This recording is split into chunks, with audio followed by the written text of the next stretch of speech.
Bismillahirrahmanirrahim.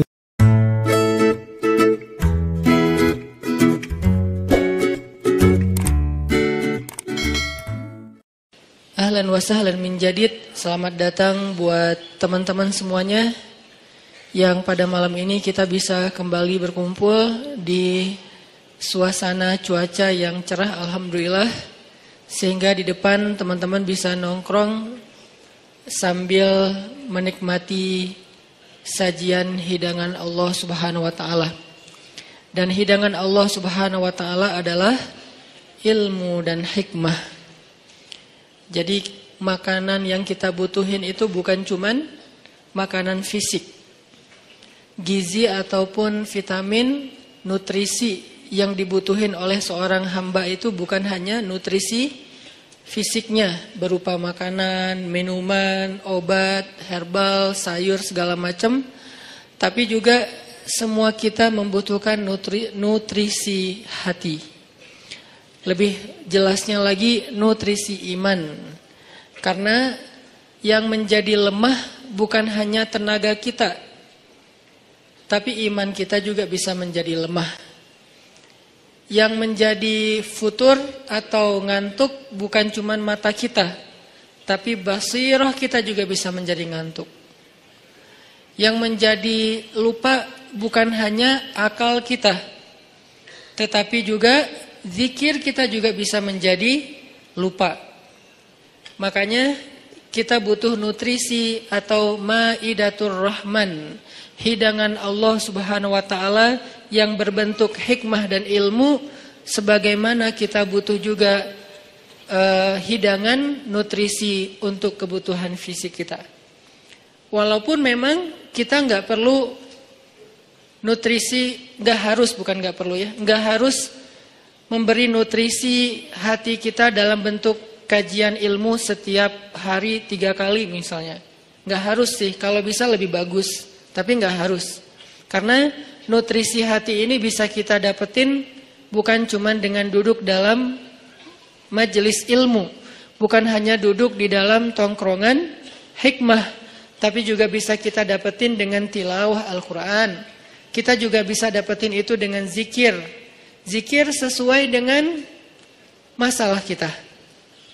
Karena zikir kalau nggak sesuai dengan masalah tetap berpahala, cuman kurang berasa. Kayak kita lagi lagi haus, tapi minumnya bukan air putih, minumnya misalnya kayak kopi gitu ya. Kalau teh tawar masih mending lah. Haus tapi minumnya kopi atau minumnya minuman yang berwarna. Jadi kayak belum memenuhi dahaga haus kita. Padahal kita lagi haus. Kalau kita lagi kayak agak pusing, oke, minum kopi. Nggak semua juga sih ya. Itu mas saya. Kalau pusing ngopi misalnya. Kalau haus minum air putih. Kalau misalnya kayak lagi manja minum susu gitu. Kenapa Ustadz? Ya mungkin lagi kayak males aja yang berat-berat gitu kan. Atau lebih manja lagi jus gitu kan ya. Nggak manja sih itu sehat. Ya lah pokoknya. Yang jelas itu kan sesuai dengan kebutuhan kita. Gitu juga dengan zikir. Zikir itu nama Allah yang dipakai itu harusnya sesuai dengan masalah kita. Walillahil asma'il husna. Allah tuh kan punya nama-nama yang bagus, yang mulia, yang baik, yang keren gitu. Walaupun tidak terbatasnya 99, tapi yang dikenal oleh kita 99. Maka fad'uhu biha, maka berdoalah kepada Allah, panggillah Allah. Ud'u itu panggil. Ud'u ila sabili rabbika, atau dakwah itu panggilan, memanggil. Berarti fad'uhu biha, panggillah Allah dengan nama itu. Jadi enggak harus selalu kita manggil Allah, ya Allah, boleh. Tapi ditambah juga, misalnya ya Jabbar. Panggilan buat siapa? Panggilan Allah, tapi buat memanggil Allah buat orang yang lagi apa? Yang lagi sakit hati. Pernah manggil ya Jabbar pas lagi sakit hati? Makanya sering sakit hati. Jabbar itu panggilan untuk orang yang lagi sakit hati, habis dikecewain. Dikecewain oleh apa? Banyaklah, tergantung circle kehidupan kita ya. Ada yang circle-nya lebih ke main, berarti disakitin sama gengnya. Ada yang circle-nya lebih ke romantis-romantisan, disakitin oleh mantannya. Ada yang circle hidupnya seputar masalah kerja, disakitin oleh vendornya, oleh partnernya, oleh teman bisnisnya. Soal circle family life kita, disakiti oleh keluarga, anak, orang tua, pasangan, dan seterusnya gitu kan. Yang jelas ketika kita merasa disakitin, ketika kita merasa kayak dikecewain, panggillah Allah sebelum kita memanggil netizen.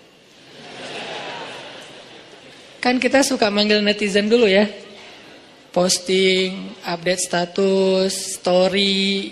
Terus story-nya tuh curhatnya minta respon lagi tuh. Dengan kasih polling lah. Dengan request lah gitu kan. Baiknya gue putusin atau enggak ya, request gitu. Semuanya putusin, terus dia bingung. Gimana ya. Nah, sebelum kita istisyarah kepada netizen, karena netizen itu istisyarah, bukan istifta, bukan istikharah. Yang paling tinggi itu kan derajatnya dari 3 level. Meminta pendapat, nomor 1 tuh istikharah, minta pendapat Allah. Kedua, istifta, minta pendapat ulama, orang yang berilmu. Ketiga, istisyarah, minta pendapat orang yang lebih bijak dan berpengalaman. Termasuk kepada teman kita atau followers kita atau geng kita, itu istisyarah. Sebelum kita istisyarah netizen, ya ayyuhal netizen, sebelum kita pakai kalimat itu, atau ya ustaz, bahkan sebelum ustaz, ya kiai, ya syekh, maka ya Allah. Panggil Allah Subhanahu wa ta'ala. Manggilnya gimana Ustadz? Salah satunya selain kata Allah pastinya, karena itu kalimat yang paling mulia, kita juga bisa manggil tematik. Ya Jabbar. Ya Jabbar itu bisa 2. Sebetulnya 3 maknanya Jabbar, tapi yang lebih common itu 2. 1, dipanggil untuk masalah-masalah yang sifatnya bukan hanya besar, tapi kayak kekuatan. Misalnya kita ngedoain musuh-musuh Islam. Allahumma alaika bi'a'daika a'da'iddin. Allahumma alaika bil kuffar. Allahumma alaika biz zalimin. Ya Allah, kami serahkan kepadamu orang-orang zalim itu, gitu kan? Orang-orang zalim. Baru kita mengatakan, ya Jabbar. Pasangannya biasanya, ya Qahar. Ya Jabbar, ya Qahar. Arti Jabbar dalam konteks itu, yang perkasa, yang memaksa. Ya Qahar, yang menaklukkan. Sehingga dipakailah kalimat Jabbar, Qahar, Aziz, kan kata-kata yang nama-nama yang perkasa gitu, untuk doa-doa yang sifatnya biasanya dipakainya dalam kondisi terzolimi. Ini doa-doa orang yang terzolimi. Kayaknya nggak perlu dihafal juga sih. Bukan nggak perlu dihafal, nggak perlu dipakai. Kenapa? Berharap kita tidak mendoakan orang yang zolim, kecuali yang dizolimi dalam urusan agama. Kalau dizalimi urusan pribadi sih, mending jangan mendoakan orang yang menzalimi. Kenapa? Rugi. Mending doain diri sendiri. Ketika kita punya kesempatan doa kita diijabah, jangan kasih doa itu untuk orang lain. Rugi. Walaupun bentuknya mendoakan atas keburukan, tetap rugi. Mending kita pakai buat doain diri kita sendiri. Ya Allah, saya lagi dizalimin. Mudah-mudahan. Nah gitu kan. Berarti kan kita dapat kebaikan. Ya Jabbar. Itu panggilan orang yang sedang sakit hati. Jadi 1 artinya untuk orang yang lagi dizalimi, 1 lagi untuk orang yang lagi hatinya kayak sedih, kayak disakitin. Nggak sebesar zalim sih, cuman ya lumayan lah, bikin nggak bisa tidur, bikin tumbuh jerawat gara-gara itu, gitu kan ya? Karena stres, terus bikin nambah uban, walaupun ada yang uban itu karena bijaksana, ditutup. Jadi intinya adalah panggil Allah kalau kita lagi sakit hati dan dikecewain. Ya Allah, ya Jabbar. Salah satu doa minta disembuhkan kecewa dan sakit hati di dalam sholat adalah Rabbighfirli warhamni wajburni. Kalimat wajburni. Selama ini kita baca enggak? Kan? Tahu artinya? Hampir. Apa arti wajburni? Bukan paksa aku dong Allah, enggak. Padahal arti Jabbar juga yang memaksa kepada kehendaknya. Tapi kalimat wajburni, makna Jabbar di sini makna yang ketiga di antara tiga makna Jabbar, yaitu yang mengobati sakit hati. Jadi ketika kita berdoa, Rabbighfirli warhamni wajburni warfa'ni warzuqni wahdini wa'afini. Banyak banget ya. Luar biasa kita ya. Jadi kalau kita sholat aja tuh kita udah minta banyak hal ke Allah. Makanya pas berdiri, pas duduk itu jangan buru-buru. Rabbi, Allahu Akbar. Apaan? Malaikat juga bingung. Rabbi apa? Kamu dengar gak dia doa apa? Enggak. Oh kirain aku doang yang salah dengar, kata malaikatnya. Jadi kita kayak gak jelas gitu minta ke Allah. Rabbi udah gitu sujud. Karena terlalu buru-buru, gak ada tumakninah, gak ada tenang, gak ada berhenti sebentar. Makanya Rabbighfirli warhamni wajburni. Bagian wajburni kalau bisa kayak gimana gitu. Kayak agak menghayati dan kayak perasaannya dalam banget gitu. Wajburni. Tapi gak gitu juga sih dalam sholat, bahaya, bid'ah, syubhat menyambar-nyambar. Intinya teman-teman, wajburni itu artinya kalau kita terjemahin, sembuhkanlah sakit hati saya. Atau bahasa lain juga bisa diterjemahin, hiburlah aku ya Allah. Aku lagi sedih nih.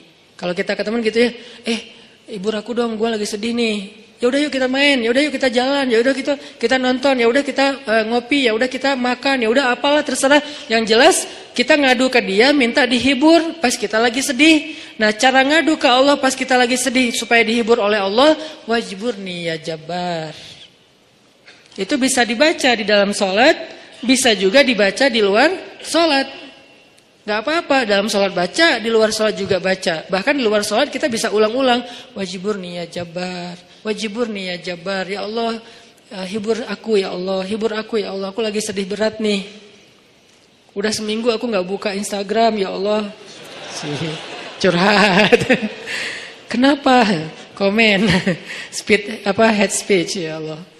Ya Allah, aku udah seminggu gak lihat grup. Ya Allah, aku udah seminggu gak buka handphone. Lebih parah lagi kan? Berarti bermasalah di akun sosial media, bermasalah di grup, bermasalah di nomor kontak, bermasalah di SMS, semua bermasalah. Ya Allah, udah seminggu aku gak buka handphone. Hibur aku lagi sedih banget gitu. Nah, minta ya Jabbar, wajburni ya Jabbar, wajburni ya Jabbar. Ntar Allah akan hibur kita. Hiburan Allah lebih baik daripada hiburan yang diberikan oleh makhluk. Hiburan makhluk itu kadang-kadang modal. Kalau nggak modal di awal, modal di akhir. Modal di awal, dia ngajak nonton, kita yang bayar. Dia ngajak ngopi, kita yang bayar. Kalau modal di akhir, dia bayar, tapi nanti dia pamrih. Dulu kan pas lo lagi sedih, gue traktirin makan. Sekarang gue lagi sedih nih. Sama aja kan ngemodal ya.